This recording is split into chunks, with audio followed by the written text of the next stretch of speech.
23 मार्च 1931 गुलाम भारत की एक शाम। ये शाम और शामों से अलग थी। आज मौत तीन मतवालों से मिलने जा रही थी। आजादी के इन दीवानों के जोश से मौत भी भयभीत थी। फांसी के फंदे को चूमते समय भगत सिंह, सुखदेव और राजगुरु समूचे भारतीयों के दिलो दिमाग पर छा चुके थे।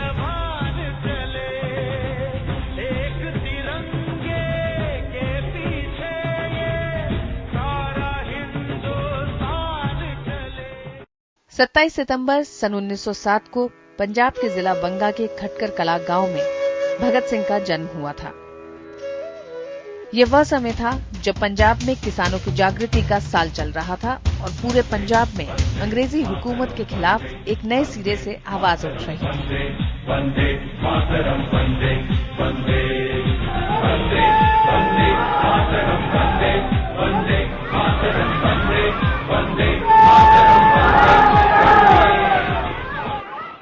वो 1907 का ही वक्त है जब भगत सिंह पैदा हुए।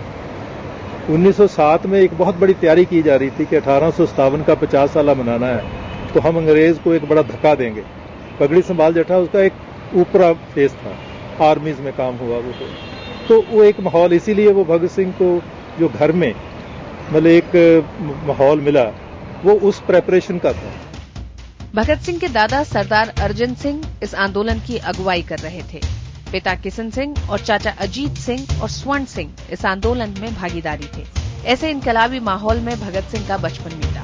बड़े हुए तो अंदर का इनकलाब बाहर आया। 1916 में लाहौर में पढ़ाई करने गए तो मन में क्रांति की भावना लेकर ही गए। यहाँ उनकी मुलाकात महान क्रांतिकारी लाला लाजपत राय और रास बिहारी बोस जैसे क्रांतिकारियों से हुई।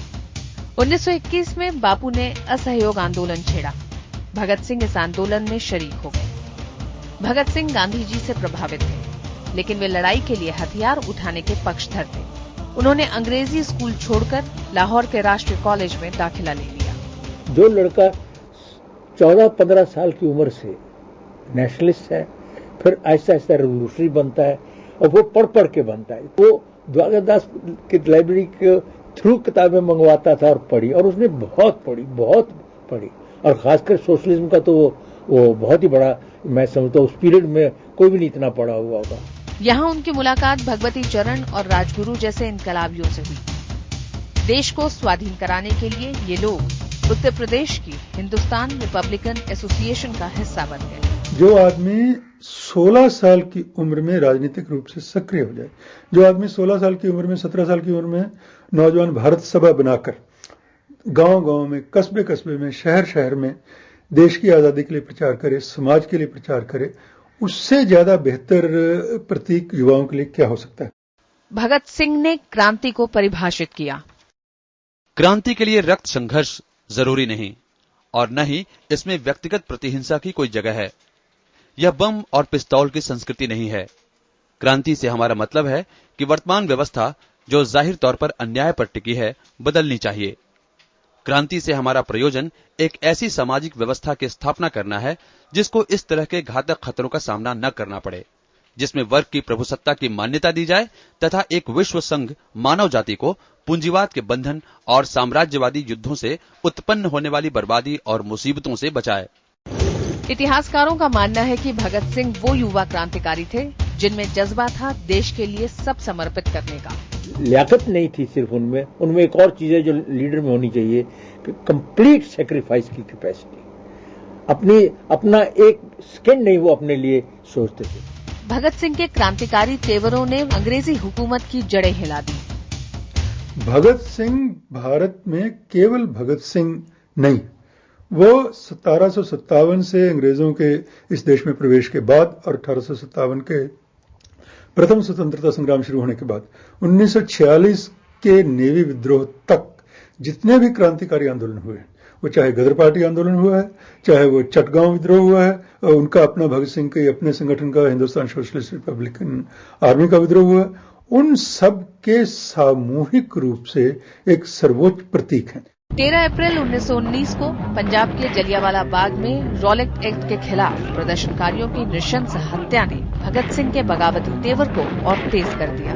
भगत सिंह 12 साल के थे, बगैर बताए ये जलियांवाले बाग में आए, वहां से खून की सनी हुई मिट्टी लेके गए। तो बीबी जी मेरे मदर को वो बड़े प्यार से भी भाई आया है, मैंने आम रखे हैं, तो वो कहते नहीं मेरा मन बहुत विचलता है। तो कहते ये देखो ये मिट्टी है, मतलब अंग्रेज ने कितना जुल्म किया है कि मतलब इसमें सभी की, मतलब इसमें मुसलमान का भी खून है, हिंदू का भी है, सभी का खून है। उन्होंने अपने साथियों के साथ कसम खाई कि लोगों पर अत्याचार करने वाले अंग्रेजों को देश से खदेड़ के ही दम लेंगे। 17 नवंबर 1928 को लाहौर में साइमन के खिलाफ जनता ने प्रदर्शन किया।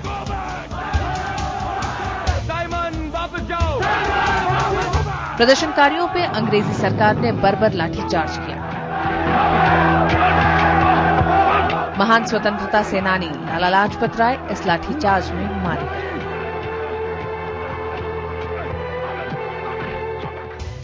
भगत सिंह और उनके साथियों ने लालाजी की मौत का बदला लेने के लिए निश्चय किया, लेकिन आखिरी मौके पर जनरल स्कॉट के नाम की गोली ने एक अन्य अधिकारी सॉन्डर्स को अपना शिकार बनाया।